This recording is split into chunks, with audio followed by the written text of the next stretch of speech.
Master minds commerce చదవాలనుకునే 10th inter విద్యార్థుల తొలి ఎంపిక. నటిగా గొప్ప కెరియర్, పొలిటికల్గా కూడా చెప్పుకోదగ్గ కెరియర్, అన్ని విధాలుగా సక్సెస్. కానీ అవార్డులు రావడంలో మటుకు మీకు కొంత ఇంకా ఇవ్వాల్సి ఉందేమో అనిపించలేదా? ఈ పద్మ అవార్డులు కానీ వీటన్నిటిలో మీరుగా ప్రయత్నించి ఉంటారు నాకు తెలుసు. మీరు అంటే ఆ విషయం మీద ఏం చెప్తారు? మిమ్మల్ని సత్కరించాల్సినంత సత్కరించుకోలేదు కదా తెలుగు పరిశ్రమ కానీ ప్రభుత్వం కానీ. ప్రభుత్వం చెయ్యాల, ఎందుకంటే కంపేర్ టు అదర్ పీపుల్ నేను ఒక సినిమా ఆర్టిస్ట్ని సక్సెస్ఫుల్. సోషల్ వర్కర్ నా అంత సోషల్ వర్క్ చేసిన వాళ్ళు సినిమా వాళ్ళలో ఎవ్వరు లేరు. అలాగే రాజకీయాల్లో కూడా ఒక పట్టుదలగా నేను ఇంకా ఉండి సాధించాలి, నేను చీఫ్ మినిస్టర్ అవ్వాలి, నేను ఇది అవ్వాలి, అదని అవ్వాలి అన్న కోరిక నాకు లేదు. ఫస్ట్ పాయింట్ అది. ఇంకా రాజకీయాల గురించి కాదు, సినిమా పరిశ్రమలోనే మీ తర్వాత వచ్చిన వాళ్ళకు కూడా పెద్ద పెద్ద అవార్డులు ఇచ్చేశారు. కానీ మీరు ఎప్పుడు ఆ విషయం కూడా సుబ్బరామరెడ్డి గారు 78లో పెద్దగా సన్మానం, 25 years of career as a heroine, ఎవరు లేరు. హీరోయిన్ గారు 25 సంవత్సరాలు. Silver Jubilee function T Subbarami Reddy గారు చాలా గ్రాండ్ గా చేశారు. అప్పుడు ఎల్కే అద్వానీ, చెన్నారెడ్డి గారు, ఎన్టీ రామారావు గారు అందరి సమక్షంలో పీపుల్స్ యాక్ట్రెస్, ప్రజానటి అని. అందులో డౌట్ లేదు, మీకు ప్రజానటి ప్రజల నుంచి ఇప్పటికీ ఆదరణ ఉంది. నేను మాట్లాడేది దాదాసాహెబ్ ఫాల్కేలు, పద్మ విభూషణలు అవన్నీ పైరవీలతో వస్తాయి. కరెక్ట్గా చెప్పాలంటే అక్కడికి వెళ్ళి కూర్చొని ఎవరు చేస్తారు పైరవీలు? పద్మకు ఉండేటువంటి విలువ కూడా పోయింది. అంటే నాకు రాలేదని జలసీతో చెప్పడం కాదు, మీరు కూడా కొన్ని స్టేట్మెంట్స్ జానకి గారు నాకు పద్మభూషణ్ ఇస్తే నాకు వద్దు పొమ్మనింది కదా, ఇస్తే భారతరత్న ఉండని అడిగేసింది ఆవిడ. వాల్యూ పోయిందండి. ఎందుకంటే కొంతమంది అనర్హులు కూడా వెళ్ళిపోయే స్థితి వచ్చింది. దట్ ఇట్ షోస్ ఆ పద్మశ్రీ కానీ పద్మభూషణ్లు కానీ వాటి వాల్యూ దిగజారిపోయింది. అట్లాంటప్పుడు రాకపోయినా ఇబ్బంది లేదు. ఇప్పుడు సినిమాలు చూస్తున్నారా, చూస్తూ ఉంటారా? అసలు ఓకే, ఈ మధ్య కాలంలో వచ్చిన సినిమాలు మీరు చూసిన ఆఖరి సినిమా ఏంటి? థియేటర్కి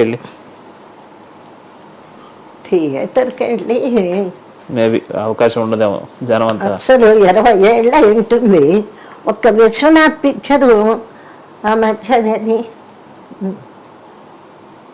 పాపం విశ్వనాథ్ గారు అయితే ఆయన సినిమా ప్రీమియర్ ఉంటే పిలుస్తారు. మ్యూజికల్ పిక్చర్ ఉండమ్మ బొట్టు పెడతా ఆయన డైరెక్షన్ లో మీరు పెద్ద హిట్ ఉంది కదా. అంతేకాదు, మూగ మనసుల్లో చక్కటి భాష, అదేదే స్లాంగ్, ఆ భాష నాకు రాదు.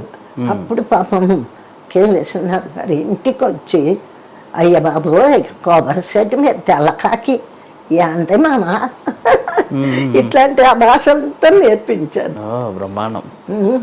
ఆల్మోస్ట్ సెకండ్ యూనిట్ డైరెక్టర్ అట కదండి సినిమాకి. నా యూనిట్.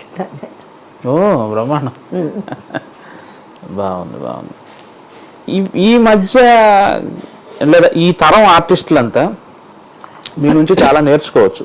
కానీ మీకేమనిపిస్తుంది, ఇప్పుడు ఇండస్ట్రీ జమున గారికి తగిన విధంగా జమున గారి పట్ల స్పందిస్తున్నారా? జమున గారి ఆ విషయంలో మీరు ఏమంటారు? అంటే ఈ తరం ఆర్టిస్టులతో సంబంధం లేదు. ఈ తరం నిర్మాతలు అసలు సినిమాల్లో పరిశ్రమలోనే చాలా మార్పు వచ్చేసింది. ఇప్పుడు ఒకవేళ ఎవరన్నప్పుడు కోడి రామకృష్ణ గారు ఎక్కడ కనిపించినా ఎంతో బాగా మాట్లాడటం, మేడం మీ చేత ఒక మంచి రాణి మాలినీదేవి లాంటి క్యారెక్టర్ ఒకటి క్రియేట్ చేసి యాక్ట్ చేయించాలి అని. అబ్బా ఇప్పుడు ఏమి యాక్ట్ చేస్తానండి, నాకు ఓపిక లేదు, ఇంట్రెస్ట్ లేదు అమ్మన్న. ఎందుకంటే ఇప్పుడు నా కాంటెంపరీ ఆర్టిస్టులు కొందరు అప్ప వేషాలని మరి ముసలి వేషాలని ఇట్లాంటివి వేశారు. అదే కాకుండా ఒక ఆర్టిస్ట్ నాతో ఉంది, జమున గారు మనం టాప్ హీరోయిన్స్గా ఉన్న రోజుల్లో ₹1,00,000 కూడా తీసుకోలేదు. ఇప్పుడు అత్త వేషాలకి అమ్మ వేషాలకి 10 లక్షలు ఇస్తున్నారు, నేను తీసుకుంటున్నాను. ఆ లెవెల్లో వచ్చారు సీనియర్ ఆర్టిస్టులు, కొందరు చేస్తున్నారు కూడా.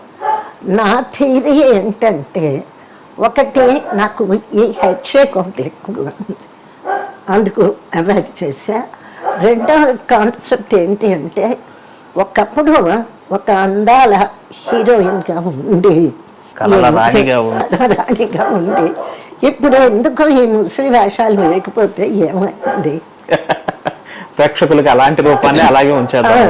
ప్రేక్షకుల దృష్టిలో జమున అంటే అందాల తార అలా ఉండిపోని.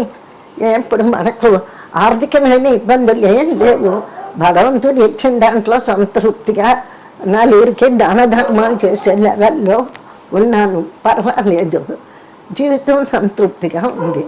ఇప్పుడు అమ్మమ్మ వేషమో అత్త వేషమో వేసి 10 లక్షలు తీసుకుంటే ఎంత, ఆ రోజుల్లో తీసుకున్నది 10 లక్షల కంటే ఎక్కువైనది. ఆర్థిక కోణం అనే ప్రస్తావన వచ్చింది కాబట్టి అడుగుతున్నాను. జమున గారు తన కెరియర్లో ఆర్థికమైన విషయాల్ని కరెక్ట్గానే మేనేజ్ చేశారు అని అనుకుంటారా? తప్పకుండా, చాలా తెలివిగా అటు నాన్నగారి హయాంలో కానీ నా హయాంలో కానీ నేను ఆర్థికంగా ప్రాపర్టీ విషయాలు, ముఖ్యంగా సినిమా హాల్ ఉండేది గుంటూరులో, అట్లాగే ఇక్కడికి వచ్చి అలంకార థియేటర్, గుంటూరే, ఆ థియేటర్ పక్కన ఉన్న ప్రాంతంలోనే నేను పుట్టి పెరిగాను. ఇప్పుడు కూడా చెప్తారా జమున గారి థియేటర్ అని మా ఊర్లో గొప్పగా. అట్లాగా సినిమా ఇండస్ట్రీ నుంచి వచ్చాను కాబట్టి అటు వెళ్ళాను, కానీ ఆర్థికంగా నేను నష్టం ఎందుకు పోలేదు అంటే సినిమాలు తీయలేదు, అది ఫస్ట్ పాయింట్. సావిత్రి గారి లాగా సినిమా మాత్రం తీయాల. దీనికి చిన్న ఉదాహరణ చెప్తా, ఇంట్రెస్టింగ్. సరే, ఈ డాక్టర్ మమత అని పాపను పెట్టి సీరియల్ తీశాను, అది నేను సినిమాగా చేద్దామని కొంత ఖర్చు పెట్టి అన్నీ రెడీ చేశాను. చేసిన తర్వాత ఒక డిస్ట్రిబ్యూటరు నేను తీసుకుంటాను అన్నాడు, ఫైనాన్స్ చేస్తాను. అప్పుడు ఎంత కలర్లో 10 లక్షలు అవుతుంది. అప్పటికే నేను కొంత ఖర్చు పెట్టేశాను, రికార్డింగ్, సాంగ్స్, డ్రెస్సులు, ఆర్టిస్ట్కి అడ్వాన్స్ అన్నీ అయిపోయినాయి.